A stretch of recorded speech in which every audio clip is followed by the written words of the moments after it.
Graça e paz da parte de Deus, nosso Pai, e de Jesus Cristo, nosso eterno Salvador, aquele que será o nosso Deus, como diz João lá em Apocalipse 21. Eis o tabernáculo de Deus com os homens, ele será o vosso Deus e vocês serão o povo de Deus. Então Jesus Cristo, como eu tenho asseverado, ele é Deus que se fez homem, é Deus que se fez carne, que se humilhou, que condescendeu, como diz Paulo, que Deus estava em Cristo reconciliando a humanidade consigo mesmo. Então Jesus Cristo é o Filho eterno de Deus, é unigênito, o único gerado do próprio Deus. Ele é o Filho de Deus, gerado pelo Espírito Santo. E Paulo, quando vai trazer a figura do homem humano, a natureza humana, ele diz que o primeiro homem, Adão, era terreno, assim somos nós. E o segundo homem, Jesus Cristo, é espírito de vida, espírito que dá vida, espírito vivificante. Então ele é a origem de toda a vida. Então Berkov vai dizer que ele estava lá antes da fundação do mundo, Cristo já estava lá. A humanidade de Deus antedatou a queda de Adão. E João vai dizer no seu evangelho que no princípio era o verbo estava com Deus e o verbo era Deus. E o verbo se fez carne e habitou entre nós, cheio de graça e de verdade. Outro texto muito interessante é quando o escritor aos Hebreus vai dizer que Jesus Cristo aparecerá a segunda vez sem pecado. E muitos dizem, olha, tá vendo? Jesus era homem, tinha pecado. Não. Quando ele fala que Jesus aparecerá sem pecado, é porque Jesus Cristo aparecerá como juiz de toda a terra, como Deus, julgador de todas as nações. Ele não vem perdoar pecado. Hoje ele perdoa. Como diz João, se confessarmos os nossos pecados, ele é fiel e justo para nos perdoar os pecados e nos purificar de toda injustiça. Mas quando ele vier na sua glória, ele não vem perdoar pecado, ele vem julgar as nações, ele vem separar os bodes das ovelhas. Meu abraço, meu irmão, querido, primo, Josibias Estevão, lá em Moviais. Então, querido, neste domingo eu estava assistindo a pregação de um presbítero de Moviais, eu não vou dizer nome nem a igreja, para não constranger, e ele falava sobre o protocolo da salvação. Então esse termo me tiniu nos ouvidos. Eu nunca tinha ouvido falar em protocolo da salvação. Até alguns dizem que podemos chamar, mas nunca vi, por exemplo, Hernani Dias, Augusto Nicodemos, os grandes teólogos que eu tenho estudado, como Berkov, Grudem, Rodger, Charles Rodger, Franklin Ferreira, Berkov, que eu estou com ele aqui na mão, e também Augusto Hopes Strong, nenhum deles fala em protocolo da salvação, ele fala em ordo salutis. O que é ordo salutis? A ordem da salvação, a sequência, como acontece a salvação, né? Mas então o termo protocolo me soou muito burocrático, muito incompreensível. Então eu não usaria esse termo protocolo da salvação para falar da salvação, nem mesmo numa praça pública, quanto mais na igreja, né? Pessoas que estudam a Bíblia. Então eu tive pesquisando e protocolo, apesar de ter estudado, por exemplo, o que é protocolo, arquivo e protocolo lá em Brasília, eu fiz curso sobre protocolo, né? Então, existe o protocolo de sepse, o protocolo de amplitude, de fidelidade, o protocolo dentário. Então o Josibias é dentista, cirurgião dentista, e sabe que existe um protocolo né, para fazer uma cirurgia no dente, para fazer um implante, etc. Então existe um protocolo. Então o que é protocolo? Protocolo é um conjunto de regras, normas e procedimento, né, ou formalidade a serem seguidas. Então protocolo é um conjunto de regras, de norma, né, ou procedimentos, né, procedimento cirúrgico, procedimento médico, a serem aplicados, né, a serem seguidos. Então, norma, regra, procedimento, tudo isso, querido, é aplicado, por exemplo, no cerimonial, num jantar de etiqueta, cheio de etiqueta, no cerimonial de um casamento, no cerimonial da Casa Branca, etc. Então, existe um protocolo. Mas para a salvação, nós não podemos falar em protocolo. Não existe protocolo para a salvação. Aquele ladrão da cruz não seguiu um conjunto de regras, de protocolo, de normas para ser salvo. Ele apenas se arrependeu e disse: Senhor, lembra-te de mim quando entrares no teu reino. E Jesus disse: hoje mesmo estarás comigo no paraíso. Então, querido, falar em protocolo dentro da igreja, querer aplicar o termo protocolo à salvação, é no mínimo assim curioso, para não falar outras coisas. É burocrático, não procede. Então veja bem, o que Berkov vai falar da soteriologia. O que é soteriologia? Soteriologia é o estudo da salvação. Sotero, salvação. Logia, estudo da salvação. Então ele diz aqui, olha, a soteriologia trata da comunicação das bênçãos da salvação ao pecador, né? Ou seja, o restabelecimento da natureza humana, né? O seu restabelecimento através da graça de Deus. É a vida íntima do pecador com Deus. É a sua comunhão com Deus. Essa doutrina pressupõe conhecimento de Deus como fonte de vida, de poder, de felicidade da humanidade e da completa dependência que o homem tem de Deus. Então, soteriologia, quando vamos falar da doutrina da salvação, devemos falar em ordo salutis, ou soteriologia, né? O estudo da salvação. Então, entre outros, Berkov vai citar aqui Roger, tratam de ambas, né?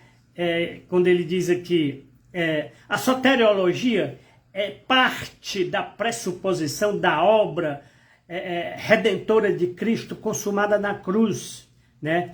Ele é o nosso mediador, ele é o nosso redentor. A mais íntima relação possível entre a cristologia e a soteriologia. Alguns, como por exemplo Roger, tratam ambas sobre o título de soteriologia, outros chamam de ordo salutis, quando ele diz que os alemães falam de Rechtschaerweg, o holandês em Helsing, ordo salutis, ou ordo des Heils. Em inglês temos o Salvation.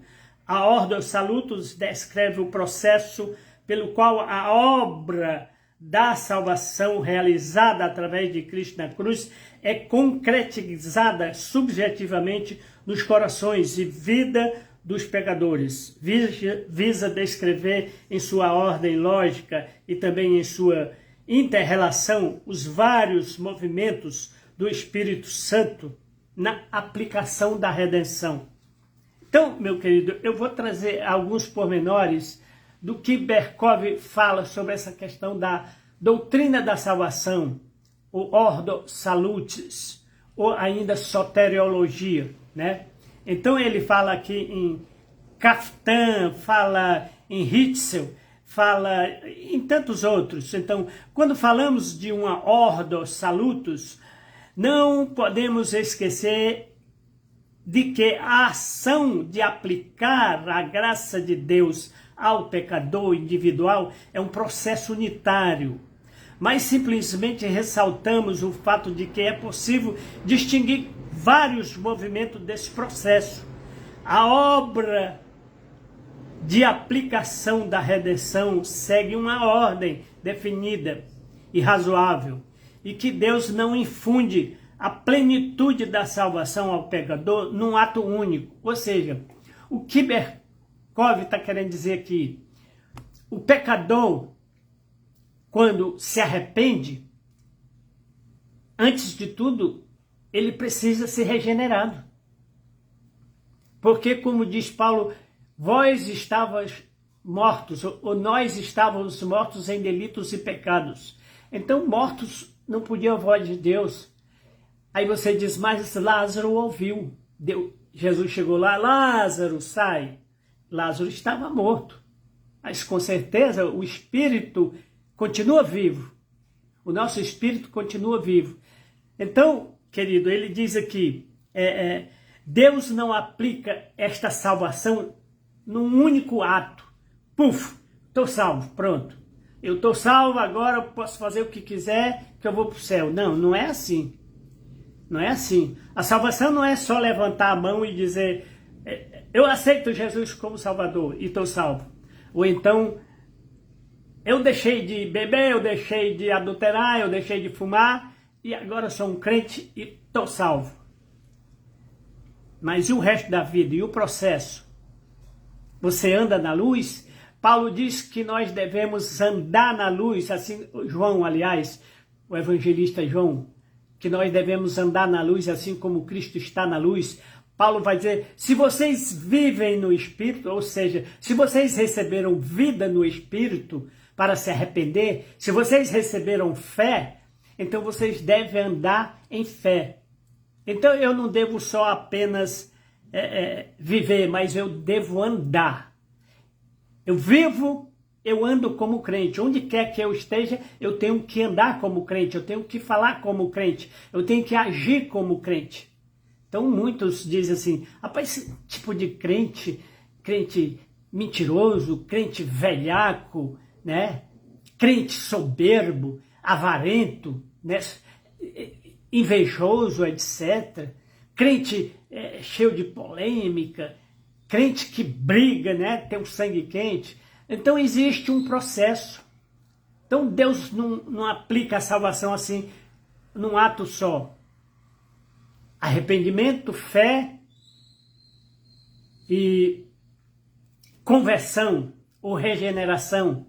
E aí depois vem o processo da santificação, que é o processo que eu estou vivendo, o irmão Josebia também está vivendo esse processo da santificação, andar segundo a vontade de Cristo, praticar as obras de Cristo, carregar a obra de Cristo, né? Carregar a cruz, não só chorar, mas carregar a cruz. Então ele diz, Deus não infunde a plenitude da salvação ao pecador em um único ato.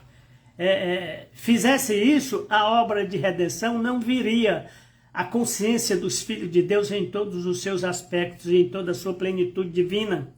Tampouco perdemos de vista o fato de que muitas vezes utilizamos os termos empregados para descrever os diversos movimentos no sentido mais limitado daquilo que a Bíblia fala. Então, pode-se levantar a questão sobre a Bíblia, algumas vezes indica uma ordem salutos definida.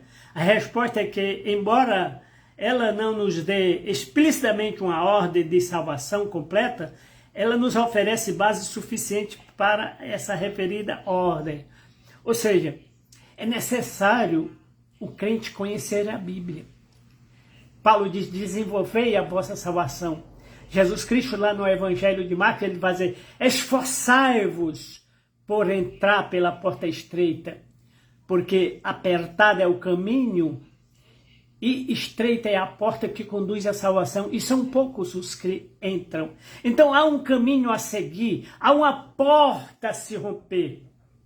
Então você tem que se esforçar, porque Jesus vai dizer o outro caminho, porque larga é a porta e espaçoso caminho, né, que conduz ao inferno. E são muitos os que entram por ela. São muitos os que querem facilidade, né? Então, um crente que quer viver segundo a sua vontade, né? Ontem eu estava ouvindo uma questão na televisão sobre emprestar dinheiro a juro, agiotagem. Então, isso é pecado, isso é, como é que se diz, contravenção penal.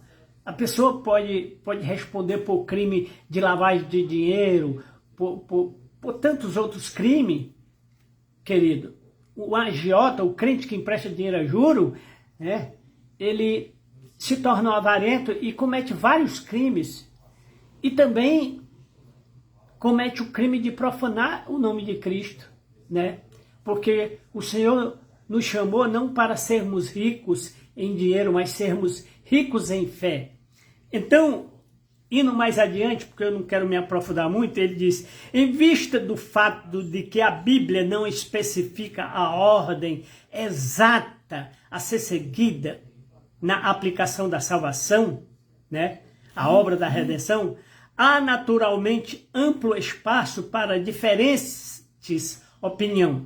E de fato, as igrejas não estão todas de acordo quanto à questão da ordem da salvação, ou a ordo salutis, a doutrina da ordem da salvação. É fruto da reforma. Dificilmente se achará nas obras dos escolásticos, algo que se lhe assemelhe. Na teologia da pré-reforma, nunca, ou aliás, pouca justiça é feita à soteriologia.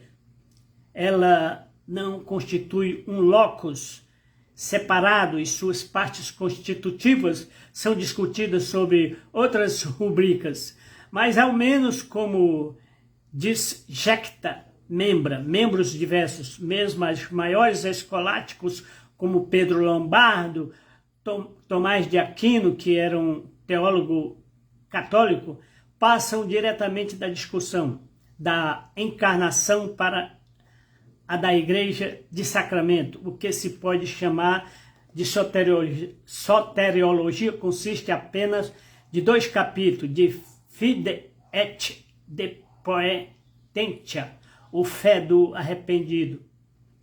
Então ele vai trazer o conceito reformado da doutrina da salvação, da soteriologia, ou ainda ordem salutis. Então, querido, por exemplo, eu ouvia um pouco esse pregador falar do protocolo, e ele citou alguns textos, mas, sabe, aquilo me doeu. Então eu não estou querendo criticar ninguém, eu não estou criticando, não estou querendo refutar ninguém, mas eu não usaria esse termo burocrático, protocolo da salvação, porque, como falei, protocolo é um conjunto de regras, de normas a serem seguidas, né? E nós não podemos afirmar, como o Berkov diz aqui, que primeiro vem a regeneração, primeiro vem a fé, primeiro vem a conversão. O que vem primeiro? Ou tudo acontece num ato só? Berkov vai dizer que a salvação ela não pode ser aplicada num único ato, né? Então muitos levantam a mão, dizem que estão arrependidos, se batizam na água, né? E até falam uma língua estranha, mas na verdade não são batizados no Espírito. Não tem o Espírito Santo. A verdadeira evidência do Espírito Santo, quando Paulo fala do Espírito, ele diz que quando eu estou cheio do Espírito, eu digo Senhor Jesus.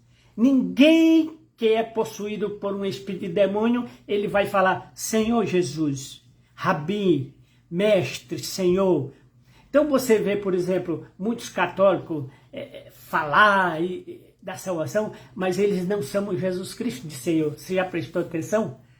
Viu, Josebia? Muitos católicos, eu tenho conversado com pessoas da comunidade Shalom, elas não chamam Jesus Cristo de Senhor, mas chama Maria de Senhora, né? Então o catolicismo chama Maria de Senhora, Senhora cheia de graça, mas não chama Jesus de Senhor. Embora Jesus Cristo tenha dito que nem todo aquele que diz Senhor, Senhor entrará no reino dos céus. Mas Paulo vai dizer que a evidência de que o crente está cheio do Espírito, possui o Espírito de Deus, é que ele confessa que Jesus Cristo é Senhor. Ele é Senhor. Ele é Deus encarnado. É Deus que se fez homem. Então, eu confesso que Jesus Cristo veio em carne, nasceu de mulher, morreu na cruz por meus pecados, ressuscitou ao terceiro dia, assuntou aos céus e enviou o seu Espírito a mim. Então, João, na sua primeira carta, ele vai dizer que o espírito do anticristo é aquele que nega que Jesus Cristo veio em carne. Então, todo aquele que diz assim, não, Deus não pode ter encarnado. Deus não se encarnou, Deus, é Espírito. Então, Jesus Cristo é o Filho de Maria, ele é o menino Jesus, né? Ele é um profeta, etc. Mas até confessam que Jesus Cristo é Salvador, assim, mas não diz que ele é meu Salvador. Mas a própria Maria disse, a minha alma engrandece ao Senhor, e o meu espírito se alegra em Deus, meu Salvador. Então, Maria chama Jesus de meu Salvador. A minha alma engrandece a Deus, e o meu espírito se alegra em Jesus Cristo, o meu Salvador. Então, isto é confessar Jesus Cristo, Senhor e Salvador. Então, querido, esta é a prova de que estamos cheios do Espírito Santo, porque falamos da bondade de Deus, né? Da longanimidade de Deus. Falamos do amor de Deus. Falamos da comunhão do Espírito Santo, que é Deus em nós. Então, indo mais adiante, Berkov diz aqui, o conceito do reformado, partindo do pressuposto de que a condição espiritual do homem depende do seu estado, isto é, da sua relação com a lei, e que é somente com base na imputação da justiça de Jesus Cristo que o pecador fica livre da influência corruptora e destrutiva do pecado. A soteriologia reformada toma o seu ponto de partida na união estabelecida ou no pacto saluto, aliança da redenção. Quando Jesus Cristo partiu o pão e tomou o vinho, ele disse, este é o meu corpo que é partido por vós, a nova aliança. Todas as alianças feitas em Adão, feitas em Abraão, Isaac e Jacó, foram refutadas, foram destituídas, né? Então Cristo disse, eu vou estabelecer uma aliança eterna com vocês, esta aliança será no meu sangue. Então por isso que quando ele vai beber o vinho, ele diz, este é o símbolo do meu sangue que é derramado por vós. Este pão simboliza a minha carne que é rasgada por vós na cruz. Então bebam dele todos, né? Comam a minha carne, bebam o meu sangue, não literalmente, mas simbolicamente. Então esta é a nova aliança no sangue, no corpo de Cristo. Fazemos parte do corpo de Cristo, somos membros do seu corpo, somos partículas dele. Então ele vai citar aqui Bavi, que distingue 3 grupos de bênçãos, etc. Mas eu vou partir para mais adiante, por exemplo, conceito luterano. Quando o Berkov vai falar do conceito luterano da doutrina da salvação ou da Ordo Salutis. Então sempre lembre, querido, quando alguém falar em protocolo de salvação, refute através dos textos, estude a Bíblia, porque protocolo é um conjunto de regras, volto a repetir, é um conjunto de regras, de procedimento, de formalidade a serem seguidas. Então, Deus pode nos salvar no mais árido deserto ou até na mais gélida prisão. Eu não preciso estar numa igreja para ser salvo. Eu não preciso, querido, ser batizado na água para ser salvo. Eu preciso ser batizado no Espírito. Aí sim, este é o batismo que salva. É o batismo no Espírito Santo. Aquilo que João Batista disse, olha, eu estou batizando com água aqui para arrependimento, mas há de vir aquele que vos batizará com fogo, com juízo e com o Espírito Santo. Este é Deus, é Jesus Cristo. Então esse é o verdadeiro batismo no Espírito Santo. É receber o Espírito Santo, é ser regenerado, é produzir o fruto do Espírito, amor, paz, alegria, bondade, longanimidade, benignidade, fé, mansidão, porque a fé é derramada em nossos corações pelo Espírito Santo, diz o apóstolo Paulo, porque o amor de Deus é derramado em nossos corações pelo Espírito Santo. E João vai dizer na sua primeira carta, filhinho, amemos porque o amor é de Deus e aquele que não ama não pertence a Deus, não conhece a Deus.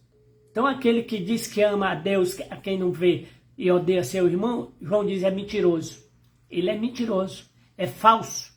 Então, querido, o diabo diz isso, né? O diabo é crente, ele conhece a Bíblia, mas ele quer tomar o lugar de Deus. Então, é o que acontece com muitos pregadores, pastores que querem se assentar no trono de Deus, que querem usar o Espírito Santo como se fosse uma varinha mágica. Eu tenho o Espírito Santo, eu sou profeta de Deus, né? É um absurdo, porque o Espírito Santo é quem me usa, eu sou um instrumento, eu sou apenas um instrumento, um vaso de barro, insignificante, mas usado por Deus, usado por Deus. Então veja bem, o conceito luterano de soteriologia, ou Ordo Salutis. Os luteranos, embora não negam a doutrina da salvação, da eleição, da união mística e da imputação da justiça de Cristo, não têm o seu ponto de partida em nenhuma delas. Eles reconhecem plenamente o fato de que a realização subjetiva da obra redentora de Cristo nos corações, na vida do pecador, é uma obra da graça divina, mas ao mesmo tempo faz uma exposição da Ordo Salutis, como coloca a principal ênfase naquilo que é feito à parte homini, ou à parte do homem. Antes que naquilo que é feito à parte Dei, à parte de Deus, eles veem a fé primeiramente um dom de Deus, mas ao mesmo tempo fazem da fé considerada mais particularmente como um princípio ativo do homem. Ou seja, eu tenho fé. Todo mundo tem fé.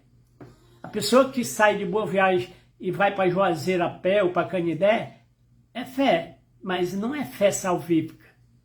Muitas pessoas têm fé e pagam o dízimo. Eu vou pagar o dízimo porque está lá escrito em Malaquias 3:10 que eu serei abençoado 4 vezes mais. Isso é fé salvífica? Isso não é fé salvífica. Então Paulo diz que a fé vem pelo ouvir a palavra de Deus. Então, mais um conceito aqui que eu quero trazer para você, meu querido. Existe o conceito católico romano, mas eu não vou trazer. Eu vou trazer o conceito arminiano, que muitos, meu irmão Edson Braga, lá em Boa Viagem, na Rádio FM, né? Rádio Esperança FM de Boa Viagem, ele é arminiano, ele diz que é arminiano. Eu já digo que nem sou luterano, nem sou arminiano, nem sou calvinista. Eu sou de Cristo. Então eu sou de Cristo, eu vejo na palavra de Deus a verdade de Deus e aplico a verdade. Então não acredito em homem. Maldito é aquele que acredita no homem e faz da sua carne o seu braço direito. Então eu leio, eu até aprovo certos conceitos dos homens, né? Ideias, porque são boas, mas não acredito neles. Acredito no Espírito Santo. Ele é o meu professor. Ele é o meu instruidor, o meu ensinador. Jesus disse isso.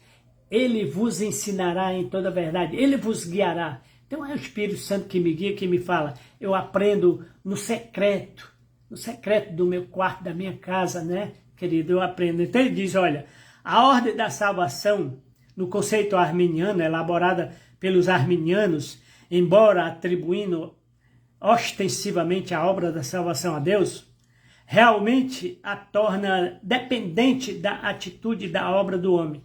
Deus abre a possibilidade de salvação, mas cabe ao homem aproveitar a oportunidade. O arminiano considera a expiação de Cristo como uma oblação e satisfação pelos pecados do mundo inteiro. Isto é, pelos pecados de todos os indivíduos da raça humana. Mas ele nega que a culpa do pecado de Adão seja imputada a todos nós, porque eu não pratiquei o pecado de Adão, mas Adão também não praticou o meu pecado, né? Então, assim como Deus imputou o pecado de Adão a todos nós, ele também imputará a justiça do seu Filho a todos nós que crermos, que aceitarmos, que obedecermos, né? Então, justificados, pois, pela graça, mediante a fé, temos paz com Deus. Paulo, escrevendo aos Romanos. Então, os arminianos até acertam nessa questão que o homem precisa crer, o homem precisa aceitar, mas a fé salvadora, a fé, ela vem pelo ouvir da palavra de Deus. Então, quando o ouvir aqui, não é só escutar. A fé vem pelo ouvir, o ouvir da palavra de Deus, ou seja, o praticar. É como, por exemplo, quando sua mãe lhe dá um dinheiro e diz, olha, meu filho, vá comprar 1 quilo de açúcar, 1 quilo de arroz e meia dúzia de ovos. Não se empare no caminho, não pare para conversar com ninguém. Aí ele desobedece à mãe e conversa, faz aquela... Quando chega lá na bodega, no mercantil, ele esquece. Tem até uma história que o cara foi repetindo, dizendo sabão, sabão, salabão, para se lembrar do sabão. Esqueceu do açúcar. E aí quando voltou, mamãe, era isso aqui? Não, meu filho, eu pedi 1 quilo de açúcar, 1 quilo de arroz e meia dúzia de ovos. Ah, você não me ouviu, meu filho. Você não me atendeu, você não me ouviu. Eu disse para você não parar no caminho, não falar com ninguém. Então, querido, o crente, o ouvir aqui da palavra de Deus, é obedecer. Estritamente, cegamente. Então, o crente que se empalha, o crente que fica ouvindo homens, doutrina de homens, regras de homens, acaba perdendo o caminho, se desviando do caminho. Porque ele fica ouvindo regras. Eu vejo pessoas dizer, mas o pastor lá disse que eu tenho que guardar o sábado. Se eu não guardar o sábado, eu vou para o inferno. A outro diz, eu tenho que usar o véu. Se eu não usar o véu, eu não sou santo. Tudo é regras de homens, querido. Cristo aboliu na sua carne o véu. Tudo isto, regras de homens. Mas o sábado é o sábado é o sétimo é o 8º mandamento. O 5º mandamento, honra teu pai e a tua mãe. Né? Acho que é o 4º mandamento. Guarda o 7º dia, não é o sábado. Guarda o 7º dia. É um mandamento? Então Jesus está dizendo, guarda o 7º dia, guarda um dia para o Senhor. Jesus disse, olha, todos os dias são iguais. Tem gente que faz distinção de dias, de hora, mas tem outros que não faz distinção. Todos os dias são iguais para ele. Então, todos os dias eu entrego a minha vida ao Senhor, como diz Paulo. Todos os dias nós nos entregamos à morte, Senhor. Todos os dias nós morremos para Ti, vivemos para Ti. Então, essa questão do sábado foi criada por causa do homem, não o homem por causa do sábado. Então, esse conceito arminiano não é defendido por Losberkov. E aqui eu quero terminar, querido, dizendo mais uma vez, eu sinto muito aqueles que ouviram a pregação do presbítero lá, sobre protocolo da salvação, mas não pega bem, não está correto, querido. Isso é um termo burocrático que não deve ser usado.